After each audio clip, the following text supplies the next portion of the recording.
আরএসএসের মুখপত্রে বিচারপতিদের কঠোর সমালোচনা করলেন প্রাক্তন বিচারপতি তথা বিজেপি সাংসদ অভিজিৎ গঙ্গোপাধ্যায় স্যার। আরএসএসের মুখপত্র স্বস্তিকা পত্রিকায় এক সাক্ষাৎকারে হাইকোর্টের বিচারপতির দায়িত্ব পালনের সময়কালে নিজের পূর্ব অভিজ্ঞতা তুলে ধরার পাশাপাশি বিচারপতিদের ভূমিকার সমালোচনাও শোনা গেল অভিজিৎ স্যারের মুখে। এক প্রশ্নের উত্তরে অভিজিৎ গঙ্গোপাধ্যায় স্যার বলেন, বিচার বিভাগ ঔপনিবেশিক মানসিকতা হতে মুক্ত নয়। পরিতাপের বিষয় হলেও এটাই সত্যি যে কতিপয় বিচারপতি হয়তো নিজেদের ব্রাউন সাহেব মনে করেন। সাধারণ মানুষকে লিগ্যাল রিলিফ বা ন্যায় বিচার দিতে সেইভাবে তৎপর হতে দেখা যায় না। গরিবদের মামলার বিষয় তারা কোনোভাবেই ভাবেন না।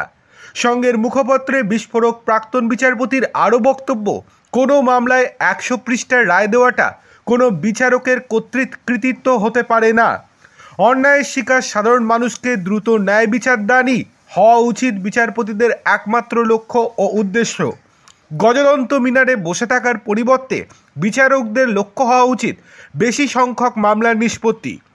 আরএসএসের মুখপত্র স্বস্তিকার ডিসেম্বরের দ্বিতীয় সংখ্যায় এক দীর্ঘ সাক্ষাৎকারে বিচার প্রক্রিয়া ও বিচারপতিদের সম্পর্কে বিজেপি সাংসদ অভিজিৎ গঙ্গোপাধ্যায় স্যারের বক্তব্য যথেষ্ট তাৎপর্যপূর্ণ বলে মনে করছে রাজনৈতিক মহল।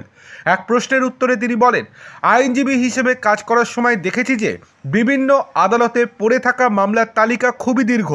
ধনী ব্যক্তিরা বড় বড় কাউন্সিল দাঁড় করিয়ে তাদের মামলা করিয়ে নিয়ে বেরিয়ে যান, কিন্তু গরিব লোকজনদের দায়ের করা মামলা পড়েই থাকে। তাদের মামলা শোনার কথা বিচারপতিরা ভাবেনি না, অথচ সেই মামলাটির ওপর হয়তো আবেদনকারীর জীবন মৃত্যু নির্ভর করে।